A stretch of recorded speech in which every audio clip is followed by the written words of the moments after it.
اور اس کے دامن کو پکڑ کر نجات حاصل کرنے کے خواہاں رہتے ہیں۔ بعضوں نے مورتوں کو پکارا، کسی نے چاند، سورج، مریخ وغیرہ ستاروں کی منتوں سمجدوں کو خوشامد کی اور دہائی دی کہ اس آرے وقت میں کام آئیں گے، مگر جب انسانی رہنمائی نہیں ہوئی تو تمام مادی و صوری اور ظاہری ذریعوں سے منہ پیٹ کر صاف ایک ذات اللہ تعالیٰ کی طرف متوجہ ہو کر نہایت عظیم گزاری و زاری سے پکارتے اور دعائیں کرتے ہیں۔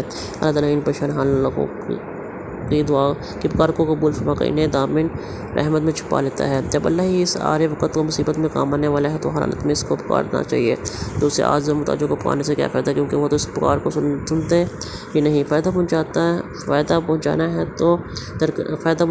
پہنچانا تو درکنار۔ اللہ تعالیٰ نے فرمایا: وَمَنْ أَضَلُّ مِمَّنْ يَدْعُو مِنْ دُونِ اللَّهِ مَنْ لَا يَسْتَجِيبُ لَهُ إِلَىٰ يَوْمِ الْقِيَامَةِ وَهُمْ عَنْ دُعَائِهِمْ غَافِلُونَ۔ اس سے زیادہ گمراہ کون ہوگا جو اللہ تعالیٰ کے سوا کسی اور کو پکارتے ہیں جو قیامت تک